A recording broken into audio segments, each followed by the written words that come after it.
Chers amis auditeurs de TV Liberté, téléspectateurs plutôt de TV Liberté, nous nous retrouvons donc pour une nouvelle émission synthèse. Une émission synthèse au cours de laquelle nous recevons un écrivain qui a publié déjà une dizaine de livres, une quinzaine de livres, une bonne quinzaine de livres, n'est-ce pas?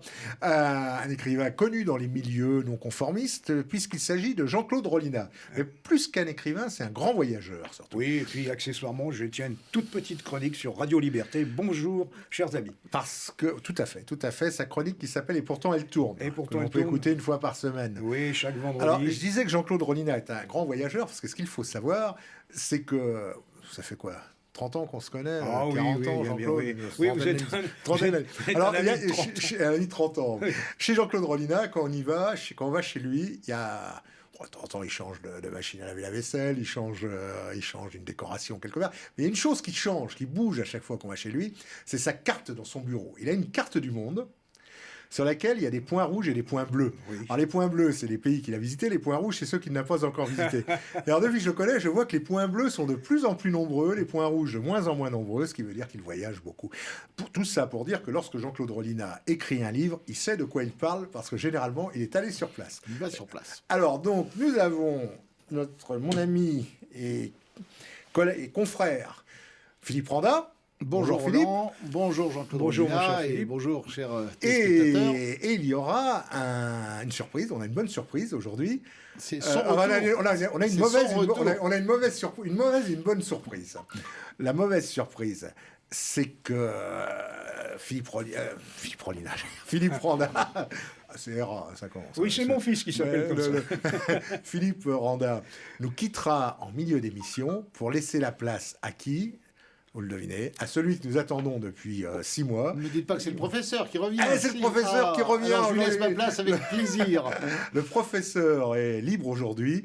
Et vous savez que depuis 6 mois, le professeur qui animait depuis 5 ans l'émission avec nous avait été obligé d'arrêter parce que c'est un vrai professeur. Et comme Jean-Claude est un vrai voyageur, c'est un vrai professeur. Et ses cours cette année faisaient que ça pouvait difficilement correspondre aux heures d'enregistrement des émissions.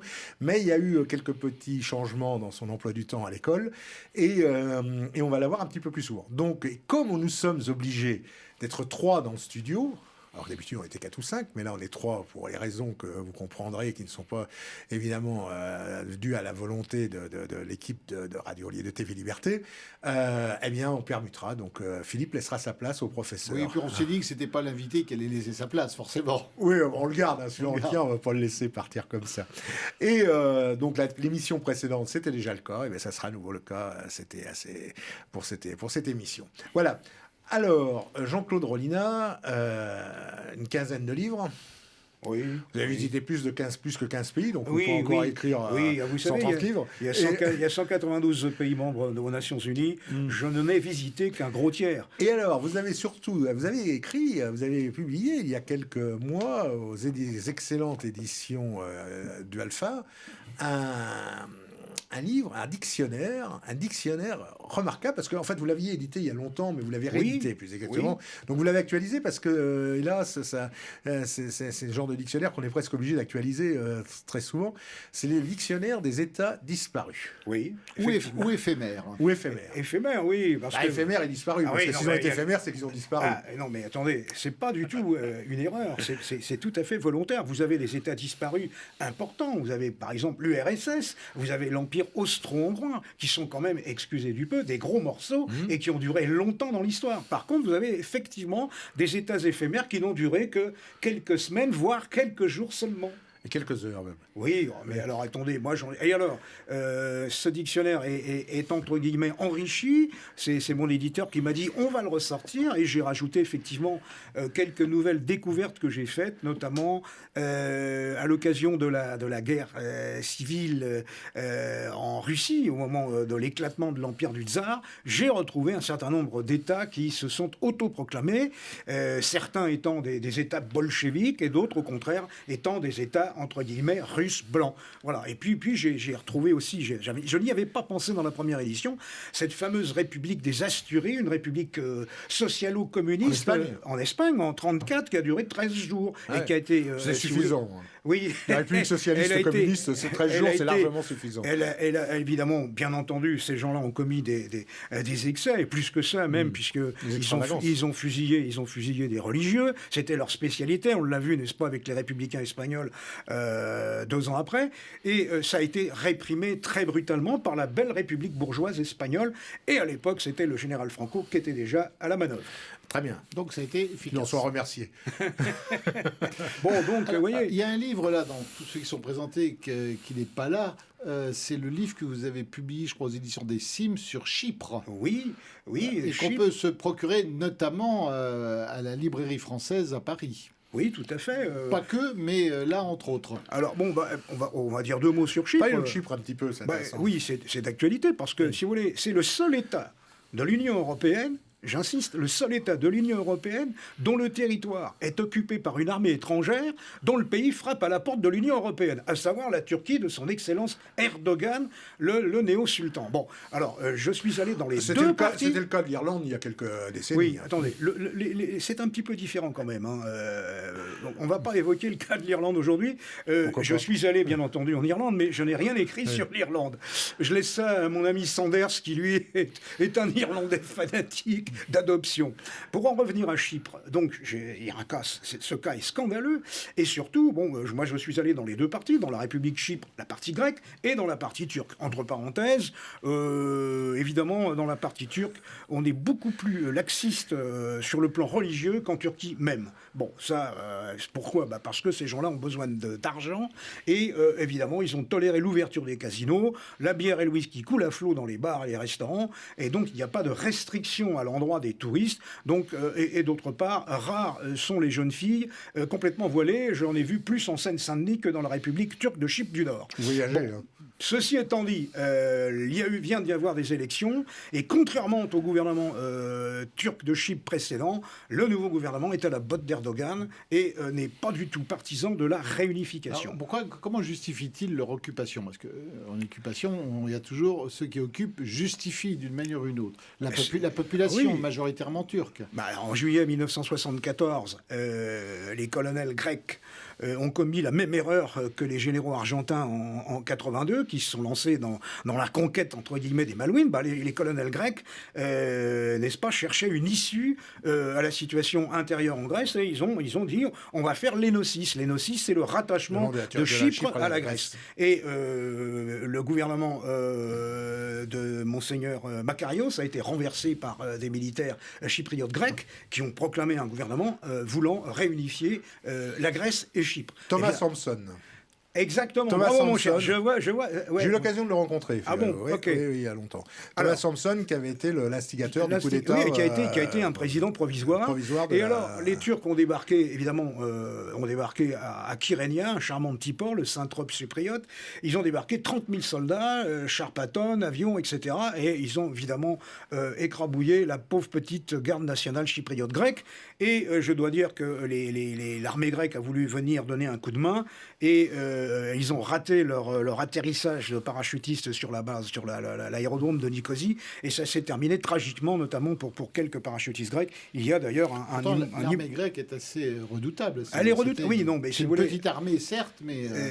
si vous voulez, le problème, c'est que c'était la garde nationale chypriote grecque qui était sur place. Et sur place, il y avait un bataillon grec qui pesait pas. Vous avez 30 000 soldats qui débarquent du jour au lendemain, avec 300 chars patons, plus l'aviation qui se met de la partie. Ils ont mis le paquet. Ils ont mis le paquet, donc ça a été réglé en 3 jours. En 3 jours, ils ont occupé le tiers du pays. Il y a 200 000 chypriotes grecs qui ont fui les zones du nord et qui se sont réfugiés au sud, tandis que parallèlement, il y avait 40 000 chypriotes turcs qui remontaient, eux, vers le nord pour s'abriter sous l'aile de l'armée turque qui avait débarqué. Voilà. À Chypre, il y a des bases militaires américaines, anglaises. Non. Anglaise, c'est ça, anglaise. Decalia et Akrotiri. Tout à fait.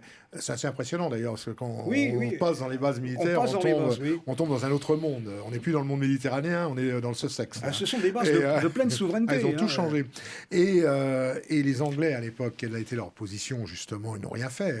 Est-ce que c'était pas aussi pour faire simple, les démocraties occidentales, un moyen de se débarrasser des colonels qui faisaient des ordres. Quoi. Ils ont commis la même erreur. Ils ont commis la même erreur que les généraux argentins bien plus tard.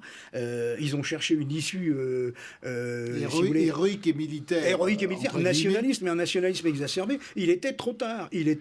L'Enosis, il eût fallu la faire beaucoup plus tôt. Il était trop tard parce que la population turque de Chypre avait déjà augmenté. Vous voyez, démographiquement, c'est un différentiel qui joue. Comment voyez-vous l'avenir de Chypre L'avenir de Chypre, c'était... Ça va rester divisé comme ça Oui, c'est toujours divisé. Alors, ça s'était estompé. C'est-à-dire qu'on peut... Moi, la première fois que j'y suis allé, on ne pouvait pas passer dans la zone turque. La seconde fois où j'y suis retourné, là, on pouvait naviguer très facilement. D'ailleurs, c'est un jeu, si vous voulez, quand vous êtes à Nicosie, la dernière capitale coupée... Où il y a un mur. Il y avait un mur contrôlé par l'ONU. Il y avait des barbelés. Il y avait des barbelés, il y avait des tonneaux, vous aviez des murs qui étaient grêlés de trous de balles, etc. Il y avait des chats sauvages, des herbes sauvages, des barbelés, etc. Ça avait un côté fin du monde, un côté Mad Max, si vous voulez. C'est-à-dire que la vie s'était arrêtée en juillet Oui, la vie s'était arrêtée totalement. Et la partie qui reste, la partie grecque, je ne suis jamais allé dans la partie turque, mais dans la partie grecque, la vie était normale, la vie vivait très bien. Il y avait tous les magasins qu'on peut trouver dans n'importe quelle ville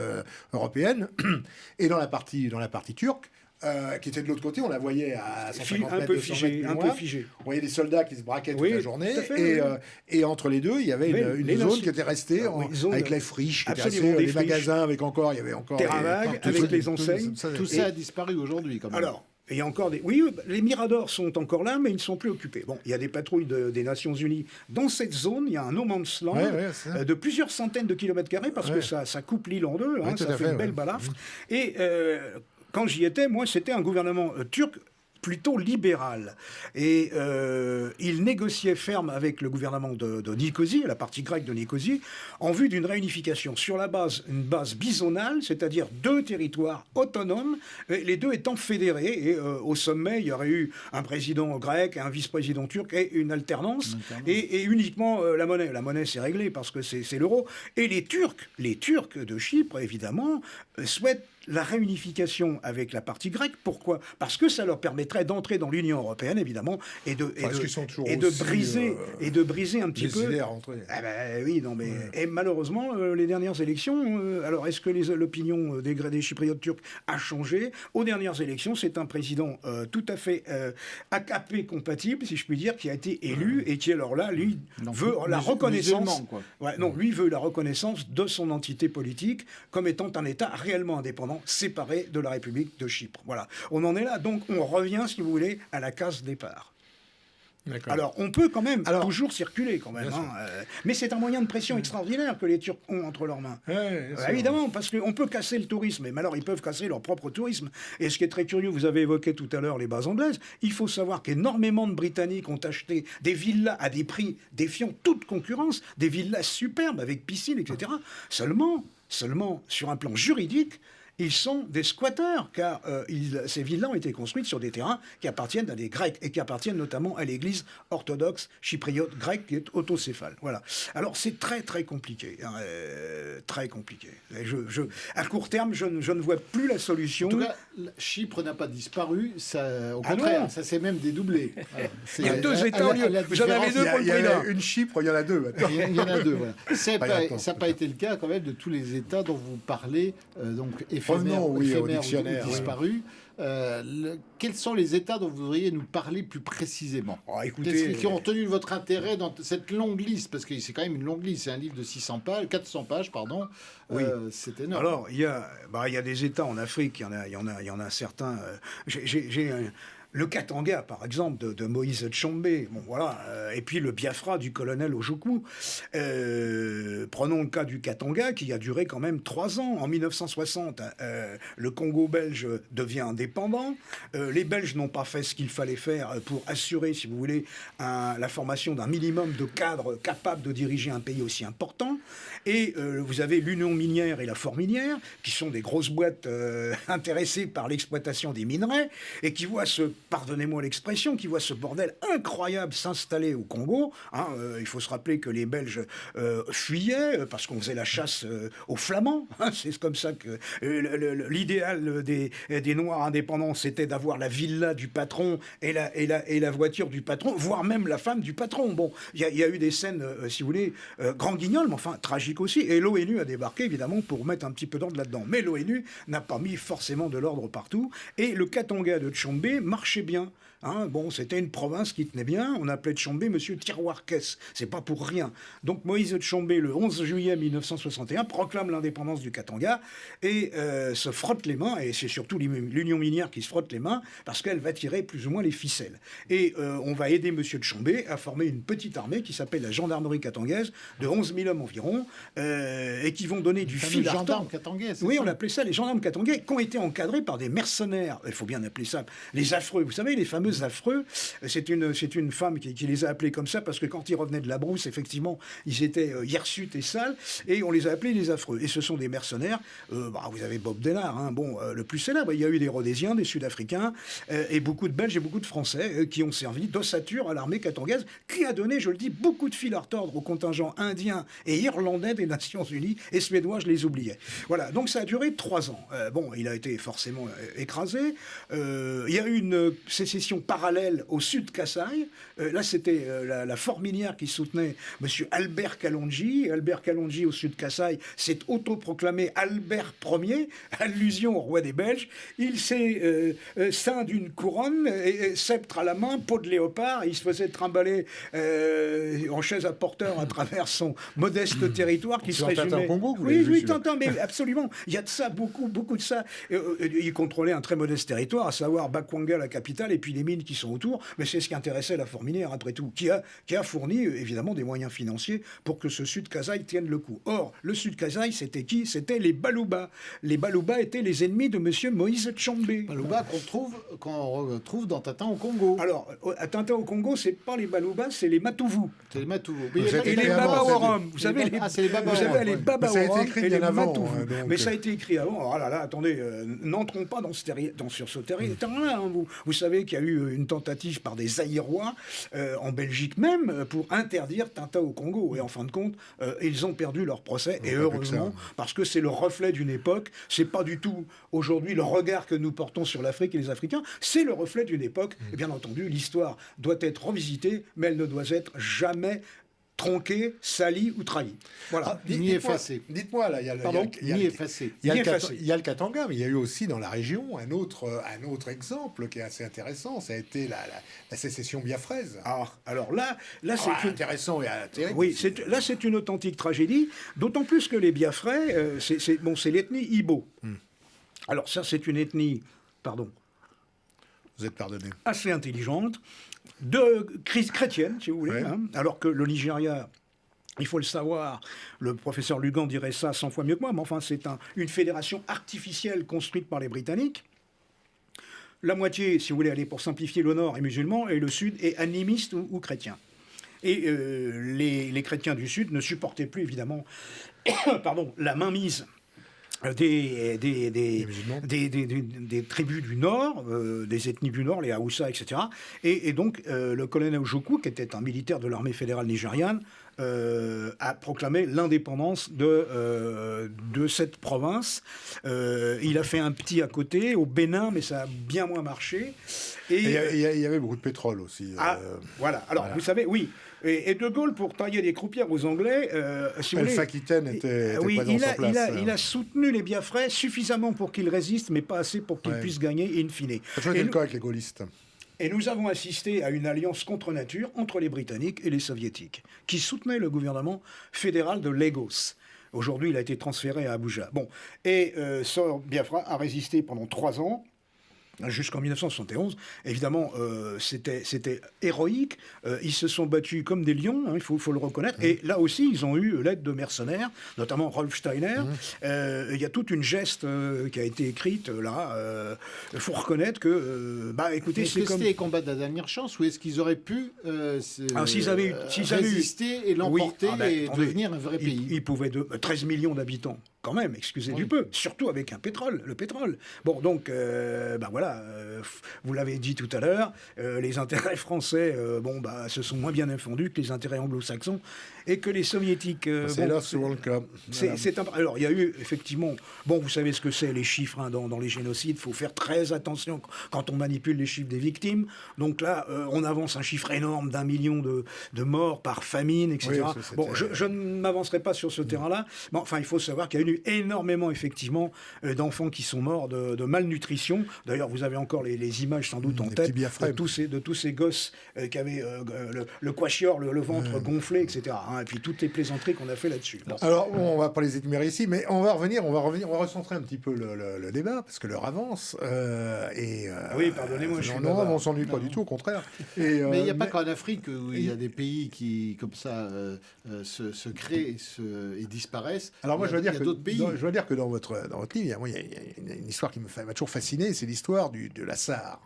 Ah oui. Là, on se rapproche. La SAR, c'est ce Länder, aujourd'hui, qui est coincé entre le Luxembourg, la France et l'Allemagne, et qui a été successivement française, allemande, indépendante, aujourd'hui elle est allemande. Parlez-nous un peu du Saarländer. Alors, déjà, il y a eu une première occupation française au lendemain de la guerre 14-18. Puis la Sarre est retournée dans le giron de la République de Weimar. Et puis, vous avez eu la catastrophe de la Seconde Guerre mondiale. Et là, à titre de réparation, alors la France a récupéré l'Alsace et la Lorraine, bien entendu. La Première Guerre mondiale. Oui. Mais entre-temps, l'Alsace et la Lorraine, l'Alsace était repassée, si vous voulez, sous l'autorité germanique, entre 40 et 45. L'Alsace et la Lorraine sont réintégrées et, à titre de compensation, évidemment, la France a eu 2 zones d'occupation, celle du sud et celle du nord. Celle du sud autour de Baden-Baden et puis au nord vers, je crois, Mayence ou Coblence, si mes souvenirs sont exacts, Landau, Trèves, etc. Et puis, il y avait entre les deux, cette boursouflure, la Sarre, très riche en charbon. Un peu en charbon, oui. Et donc, à titre de compensation, la France a eu la gestion, au lendemain de la guerre, de ce Länder, comme vous dites. Et il y a eu donc un référendum, et le référendum a donné comme issue le rattachement à l'Allemagne fédérale. Mais je dois dire que le score de la France n'était pas si déshonorable que ça. Alors, il y a eu un gouvernement autonome sarrois, avec un haut commissaire français pour superviser les choses. Le franc s'appliquait évidemment là. La France a cherché par tous les moyens, bien entendu, à annexer, à conserver la Sarre. Il n'y avait que des Allemands quand même. Alors, mais en fait, c'est un peuple germanique.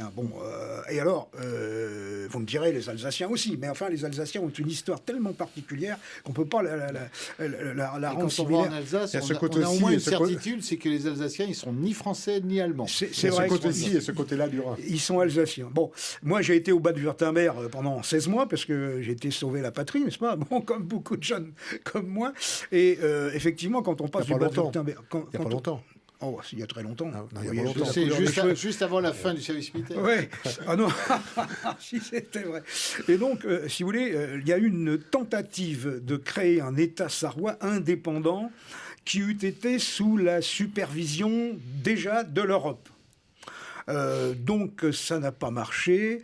Pas plus que l'Union européenne, c'est ça ? Oui, c'est un vaste débat. L'idée européenne est une belle idée, mais elle est complètement pervertie. Et donc revenons à la Sarre. Et donc Saarbrücken, ils ont voté et ils ont été rattachés officiellement, je crois, c'est en 1957, si mes souvenirs sont bons, à l'Allemagne fédérale. D'accord. Mais le référendum a été perdu. Authentiquement, le oui au rattachement à l'Allemagne était beaucoup plus nombreux que le non, mais il y a eu une défaite de la France honorable. Enfin, logiquement, moi je dis, vaut mieux que ce soit ça, parce que ça aurait été une pierre d'achoppement supplémentaire dans les relations franco-allemandes. Forcément. Et alors, vous avez écrit d'autres livres, dont un... Là, je vais laisser mon ami Philippe Randin en parler, parce que je ne suis pas le mieux placé pour en parler, en étant l'éditeur. Un livre sur la Hongrie, Sentinelle de l'Europe. Oui. Vous êtes allé en Hongrie aussi. Ah bah oui. Sûr, oui. On le sait, parce que vous êtes en photo dedans. Je vais vous lire. En général, je n'aime pas écrire d'articles ou de livres sur des pays où je n'ai pas mis les pieds, ne serait-ce que d'une façon fugitive. Vous voyez, bon, j'ai écrit des articles sur le Honduras, je suis resté 24 heures au Honduras, donc je ne peux pas avoir la prétention de parler du Honduras. Ben, pourtant, je suis capable de torcher un papier sur le Honduras. Je suis resté 24 heures au Honduras. Alors, il y a des pays où je suis resté beaucoup plus longtemps. C'est pas beau, le Honduras ou Si, c'est non, mais tous les pays d'Amérique centrale sont beaux, tous. Alors, pour en revenir à la Hongrie, qui n'est pas l'Amérique centrale, oui, non, moi je suis, si vous voulez, très admiratif du travail fait par l'équipe de Viktor Orban, un national-conservatisme de bonne aloi selon moi, qui tient tête à Bruxelles et qui surtout réalise ce que M. Trump, hélas, n'a pas eu le temps de faire, à savoir le mur. Or, ce qui est toléré et admis... Les Turcs l'ont fait, entre les Turcs et les Chypriotes. Oui, oui. Mais ce qui est admis pour Israël, je pense pour eux, pour éviter certains attentats à juste titre, encore que, on se scandalise du mur qui protège la Hongrie. Moi, je dis que ces gens-là ont parfaitement raison. Beaucoup se sont scandalisés aussi du mur autour d'Israël, oui, pour les mêmes raisons. Mais je pourrais en parler parce que j'y suis allé, je l'ai franchi, et je ressens, si vous voulez, ce qu'un Palestinien qui va travailler en Israël le matin et qui rentre le soir chez lui en Palestine ressent. Ça, c'est clair. Il est probable que les Français qui passaient de la zone sud à la zone nord, devaient ressentir un petit peu la même chose. C'est une humiliation. Bon, je ferme la parenthèse. Mais les Hongrois, eux, ils ont le droit de défendre leur territoire. Et en même temps, en défendant leur territoire avec un mur, avec une barrière métallique, voire électrifiée par endroits, ils défendent les frontières de l'Union européenne. On ne peut pas leur reprocher. Schengen, ils jouent le jeu. Parce que Schengen, c'est une passoire. Bon, par exemple, vous savez, vous avez une agence européenne qui est chargée de, paraît-il, de surveiller nos frontières. Elle s'appelle l'agence Frontex. Moi, je l'appelle l'agence Pontex, parce qu'elle absorbe au lieu de refouler.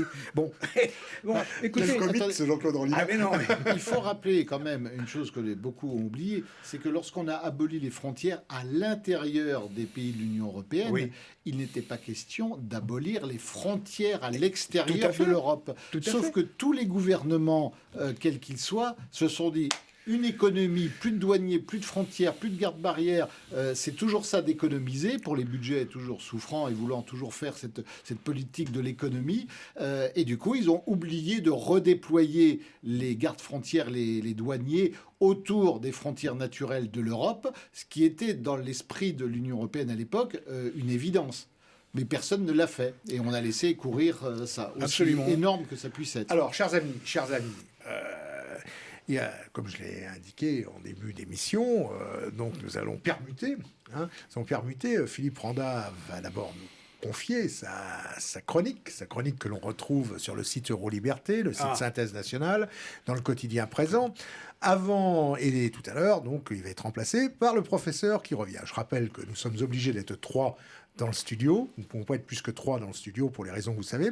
J'en profite pour souligner le travail qui a été fait pendant pendant toute cette année 2020 et ce début d'année 2021 par toute l'équipe de TV Liberté qui a dû se plier aux contraintes et vraiment le travail remarquable parce que pendant toute cette période, vous avez pu continuer à avoir le plaisir de retrouver tous les soirs le journal de TV Liberté, d'Élise, d'Olivier. Vous avez pu retrouver les différentes émissions pendant toute cette période. Ça n'a pas été facile pour eux. Et croyez-moi, soutenir TV Liberté, c'est utile parce que c'est pas facile tous les jours. Maintenant, je vais passer la parole à Philippe. Juste un petit mot. Bien sûr, Philippe. On peut souligner que toutes les chaînes de télévision, de radio ont été soumises aux mêmes contraintes que TV Liberté, oui, bien sûr. Mais que pour une petite télévision sans beaucoup de moyens et sans aisance financière comme TV Liberté, c'est d'autant plus remarquable d'y arriver. Quand on a quelques moyens, ça doit être plus facile quand même. Oui, et donc, TV Liberté a l'avantage, la particularité d'avoir une communion entre ces téléspectateurs et ceux qui font l'émission. Voilà. Ils ont eu moins d'arrêts de travail et de RTT à TVL. Exactement. Alors Philippe, votre chronique, vous nous parlez de quoi aujourd'hui ? Vous voyez, je ne vais pas vous parler du virus, de ce fameux virus, mais après le virus, je vais vous parler du zizi qui rend fou. Le zizi qui rend fou. Un dessin animé danois intitulé John Ziziman Dillerman, on peut traduire par John Homme Zizi, met en scène tout au long de 13 épisodes de 5 minutes chacun les mésaventures d'un homme qui se sert de son pénis pour allumer un barbecue, passer la tondeuse ou se transformer en rotor d'hélicoptère afin de voler dans les airs. mais qui peut aussi, comme nous le rapporte Le Monde, lui échapper pour des actions moins nobles, casser un vase, chipper le cornet de glace d'un enfant ou encore voler l'argent de musiciens de rue. Le hic, évidemment, c'est que cette œuvre, à nul autre pareille, à ce jour en tout cas, est diffusée depuis l'année dernière sur Ramasjang, la chaîne pour enfants de l'organisme danois de radio-télévision publique Danmarks Radio, équivalent de France Télévisions. Je ne pense pas que regarder les parties génitales des hommes adultes devrait être transformé en quelque chose de commun pour les enfants. C'est ça le service public, c'est scandalisé le député du Parti populaire danois, Morten Messerschmidt, rejoint une fois n'est pas coutume par les chiennes de garde du féminisme, mais pour d'autres raisons. La célébration du pouvoir des organes génitaux masculins ferait encore reculer l'égalité femmes-hommes. Il y a des situations où l'on se pose sincèrement des questions. Cela a-t-il été fait en toute connaissance de cause par les auteurs pour choquer et booster l'audimat, sans réfléchir, dans un état d'alcoolémie ou de stupéfiant qui expliquerait l'inexplicable? Est-ce suite à un pari perdu de Jacob Ley, le créateur de la série? Ah, bravo. Il faut savoir qu'ils en ont été capables. Voilà. Bravo. Bah écoutez, très bien. Eh bien, je vais vous quitter. Philippe, je vais laisser ma place au professeur avec grand plaisir. Pas de vous quitter, mais de laisser la place à Pierre. À la prochaine. Et à très bientôt. Au revoir, mon cher Philippe. Au revoir, Philippe. Et on passe la parole maintenant. Nous rejoint le professeur Pierre Delaubier. Eh bien voilà, il est arrivé, il est revenu, l'enfant prodigue. Ben oui, j'imagine les scènes d'allégresse dans les familles en le voyant réapparaître. Le professeur est parmi nous. Bonjour, monsieur le professeur. C'est un peu le problème, c'est qu'ils ne peuvent pas non plus, dans les familles, passer tout leur temps devant la télé sous prétexte j'y suis. Ah, écoutez, c'est une joie de vous retrouver parce que déjà la dernière émission, vous étiez revenu aussi, donc c'était une bonne chose. Vous avez été absent pour des raisons d'emploi du temps pendant quelques semaines, mais les choses rentrent dans l'ordre et puis j'espère que vous pourrez revenir plus souvent. Voilà, monsieur le professeur. Et puis là, on est obligé d'être 3, comme on l'a indiqué la semaine dernière, il y a 15 jours. On sommes obligés d'être 3 autour de la table, mais très vite reviendra le bon temps où nous étions 4 voire 5 et les bonnes émissions d'antan. Voilà, c'est toujours mieux avant, comme chacun sait. Voilà. Alors, donc, on se retrouve avec Jean-Claude Rollinat. Vous connaissez le professeur Jean-Claude? Oui, bon, bien sûr. On a déjà fait des émissions. Oui, on a fait déjà. Je rappelle quand même que on est presque la 150e émission synthèse. Ça commence à compter.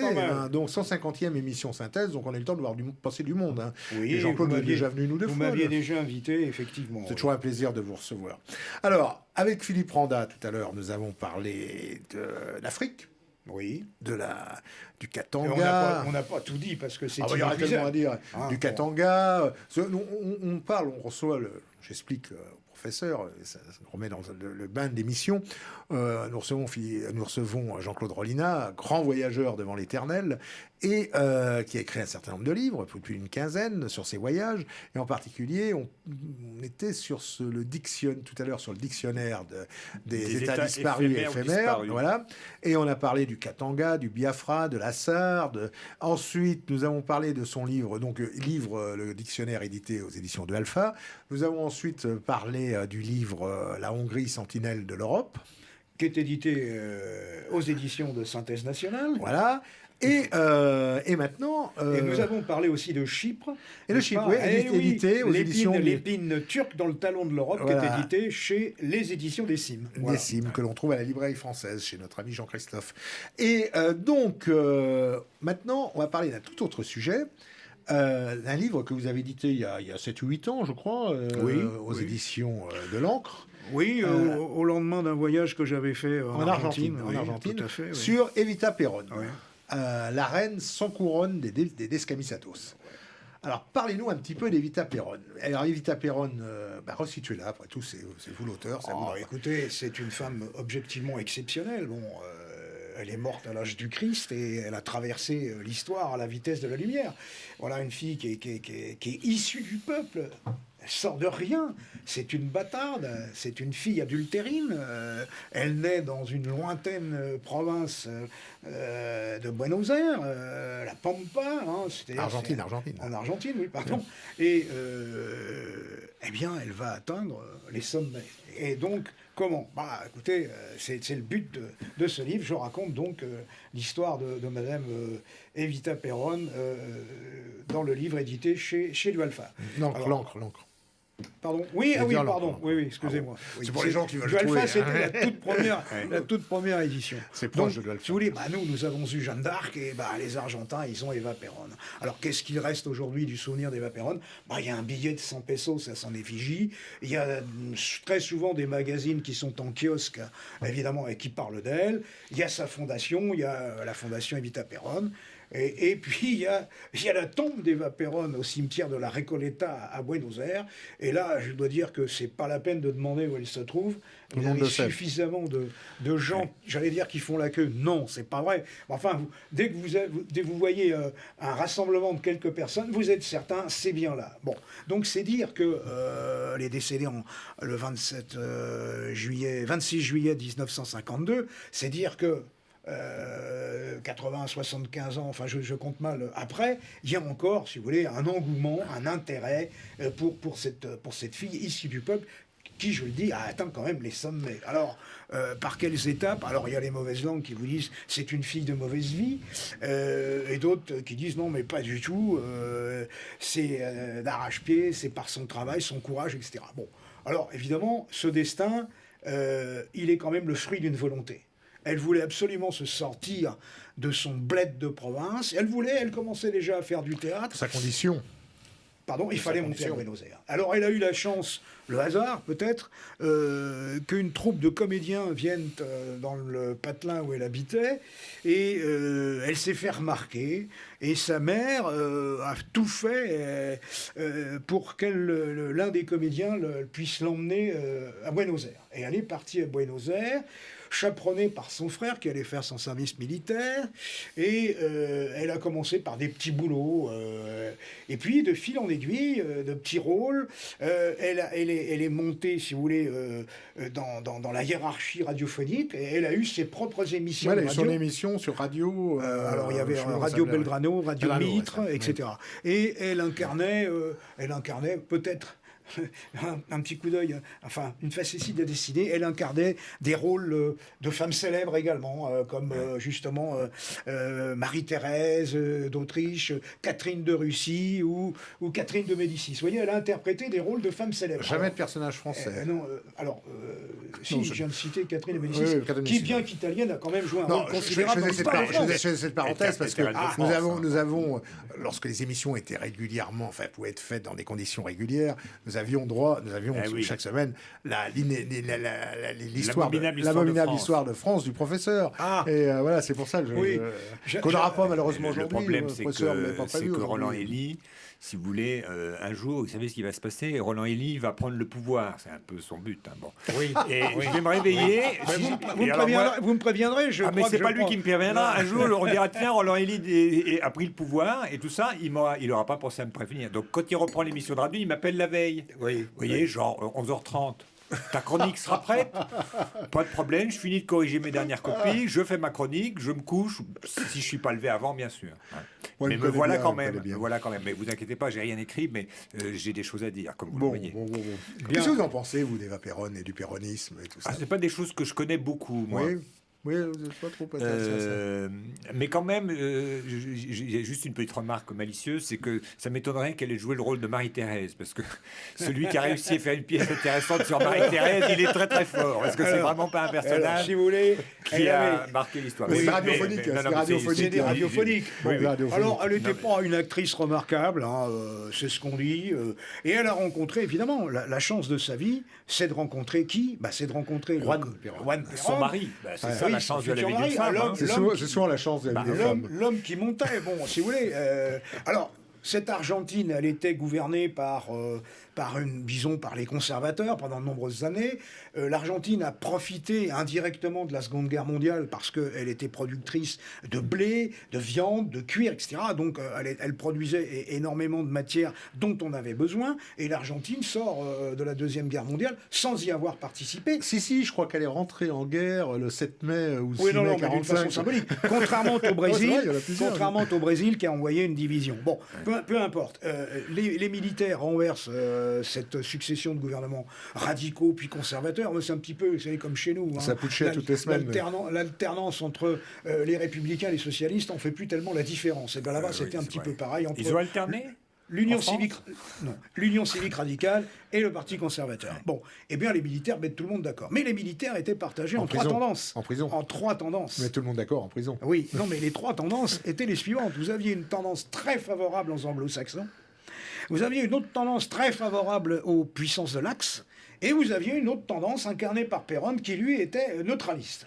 Enfin, attendez, je crois, je me suis quand même assez intéressé au péronisme et à Péronne, et je crois que Péronne avait une particularité par rapport à tous ces autres militaires qui étaient voilà. Il était allé en Italie, oui, il avait passé un large moment en Italie. Il avait été attaché militaire à l'ambassade d'Argentine en Italie, et là, il a appris tous les bienfaits du régime italien des années 30 il a appris beaucoup de choses. Et quand il est revenu, la grande différence, pourquoi le péronisme a marqué l'Amérique latine plus que tous les golpistes qui ont pu succéder ici et là pendant 40 ans, plus ou moins tous attachés à la CIA ou à ITT, enfin aux Américains en tout cas.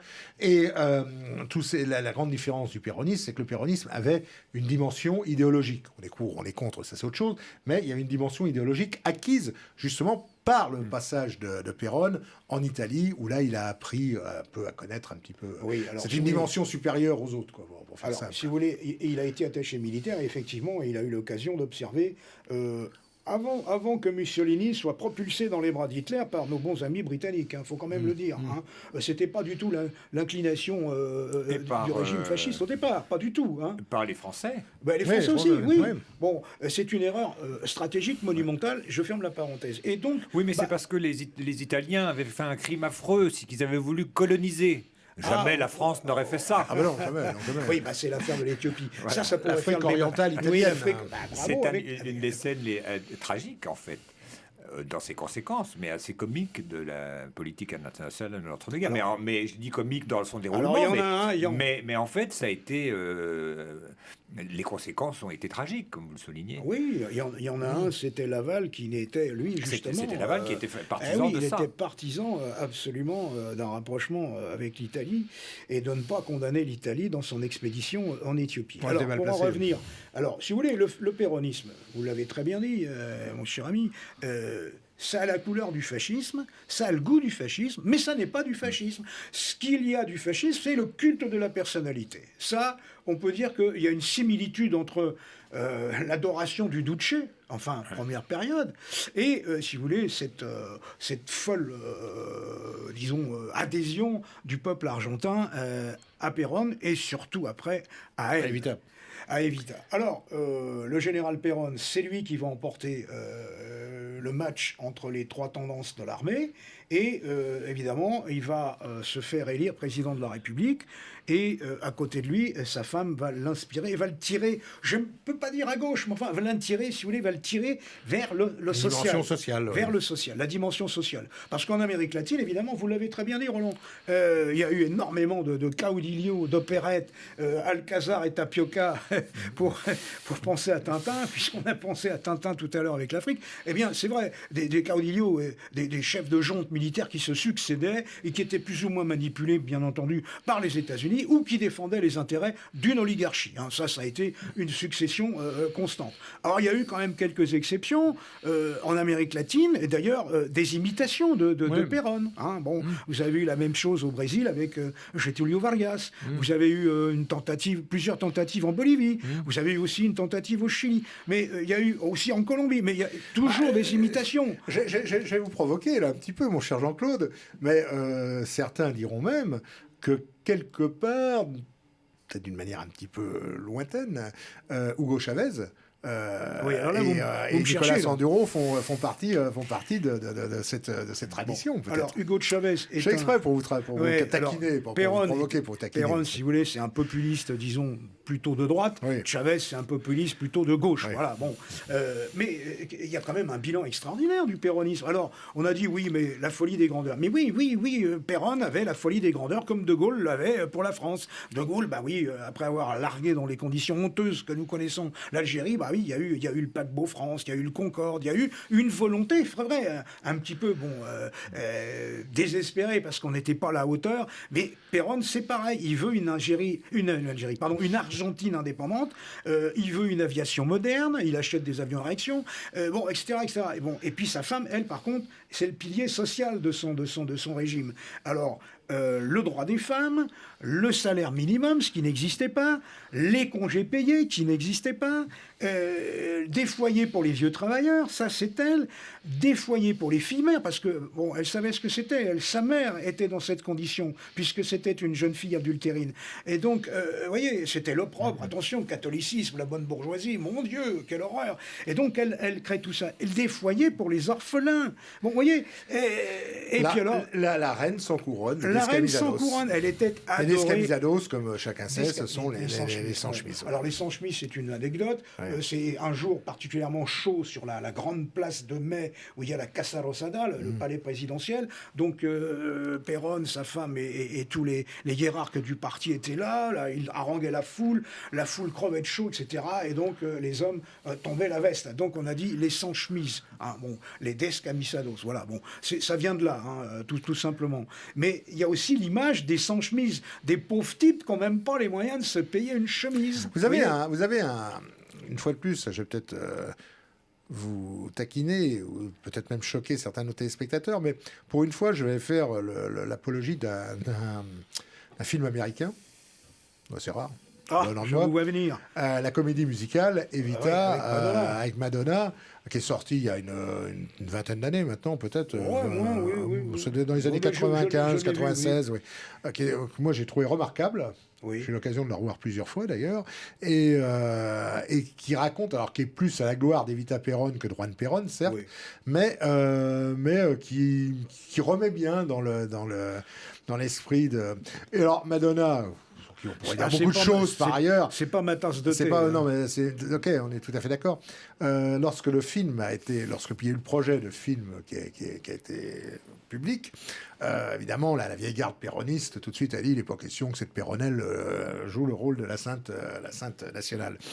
Et Madonna est venue, a demandé à les voir, donc ils se sont réunis, tout le conseil des anciens qui étaient là. Elle avait réussi à les convaincre que ce film ne serait pas ce qu'elle joue d'habitude. Ah oui, non, mais c'est... Et vraiment, si quelqu'un veut passer un agréable moment... Vous l'avez vu, vous, professeur? Non, vous l'avez pas vu, non. Non, moi, le péroniste, je ne connais pas très bien. Je ne suis pas entré, je suis resté sur le perron. Oui. Le perron du péronisme. Oui. Mais vous aurez l'occasion de rentrer dedans parce que là on va avancer, parce qu'on va laisser un peu la parole au professeur là, parce qu'on est content de l'entendre. Oui. Juste pour dire, mon cher Jean-Claude, que dans les semaines qui viennent va sortir un cahier d'histoire du nationalisme, dont vous êtes l'artisan, et qui sera consacré au péronisme, à Evita et à Juan. Vous serez équitable entre les deux, hein, et je pense que ce livre, ce nouveau cahier d'histoire du nationalisme, éclairera beaucoup de nos amis sur cette période. Je l'espère. Nous l'espérons tous. En tout cas, Jean-Claude, le professeur va nous dire un petit peu qu'est-ce qui se passe, ce qui devient, qui nous raconte un petit peu. Alors bon, déjà la semaine dernière, dans la précédente émission, il nous en a parlé, mais là, il va. Alors là, à l'école, comment ça se passe d'abord? Eh bien, écoutez, ça se passe. Oui, je précise, j'en profite pour repréciser que l'émission est préenregistrée, voilà. et que donc, on ne sait pas ce qu'il y a entre la diffusion et l'enregistrement, il peut se passer beaucoup de choses. Mais enfin, au jour d'aujourd'hui, à l'école, qu'est-ce qui... Écoutez, nous, on n'est pas l'enseignement... Moi, je ne travaille pas dans l'enseignement public, ni même sous contrat. Donc, on est soumis aux règles de tout le monde. Hein. Mais pour l'instant, on est ouvert. Parce que je dois dire une chose, c'est que les élèves du professeur ont beaucoup de chance. Ils ont beaucoup de chance parce qu'il a fait des cours, il a donné des cours, plus exactement, sur sa chaîne de YouTube. Pendant le confinement. Qui mérite vraiment d'être regardé. Et d'ailleurs, pas uniquement ses élèves, parce que peut-être que d'autres pourront le regarder. Je ne sais pas. Là, techniquement, je ne sais pas. J'ai 3 fois plus d'abonnés que d'élèves. J'ai quand même pas mal d'élèves. Vos élèves ne veulent pas vous voir. Non, mais pendant le confinement, c'était d'ailleurs instructif d'une certaine manière, parce que on se rend compte que chaque matière, on dit les profs, chaque matière est très différente. des cours de langue, c'était très compliqué pour les profs de langue. Puis tout le monde n'est pas préparé pareil. Moi, j'avais fait de la radio, donc et même de la télévision, donc mettre un appareil photo, parler devant, ça paraît tout simple, ça n'est pas tant que ça. Même maîtriser le temps, aller assez vite, pas trop vite, etc.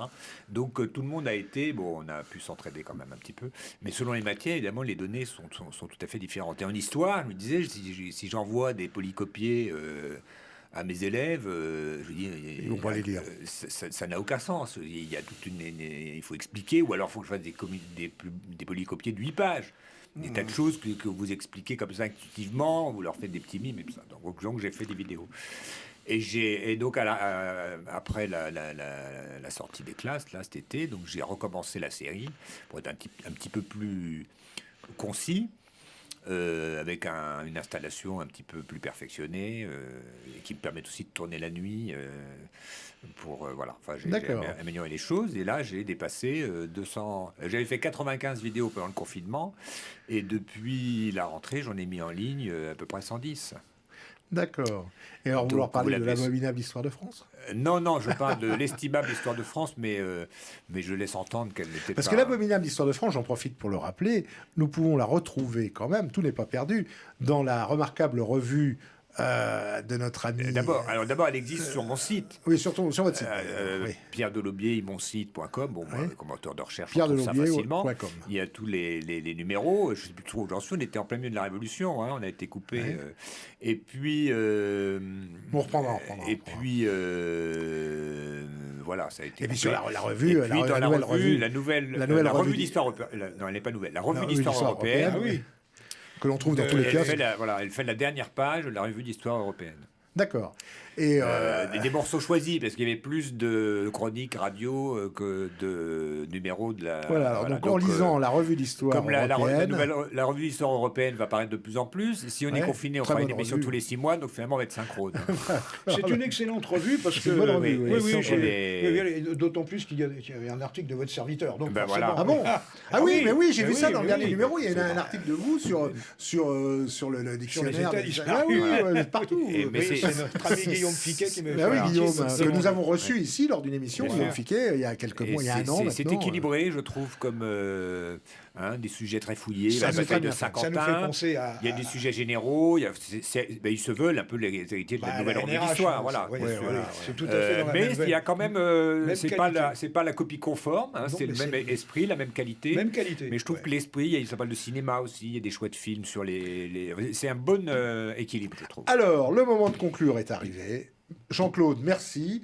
Alors attendez, vous n'avez pas dit où on pouvait voir ma chaîne YouTube. Elle s'appelle, j'ai cherché un titre original, je n'ai pas trouvé, je l'appelais Pierre Delaubier. Pierre Delaubier, voilà, tout simplement.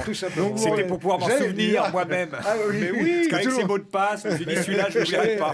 Donc Pierre Delaubier, la chronique du professeur. Le maire de Lyon, il avait créé une liste Pradel, tout simplement. Oui, voilà, c'est le plus simple. Voilà. Chers amis, merci en tout cas d'être venus. Merci d'avoir fait cette nouvelle émission.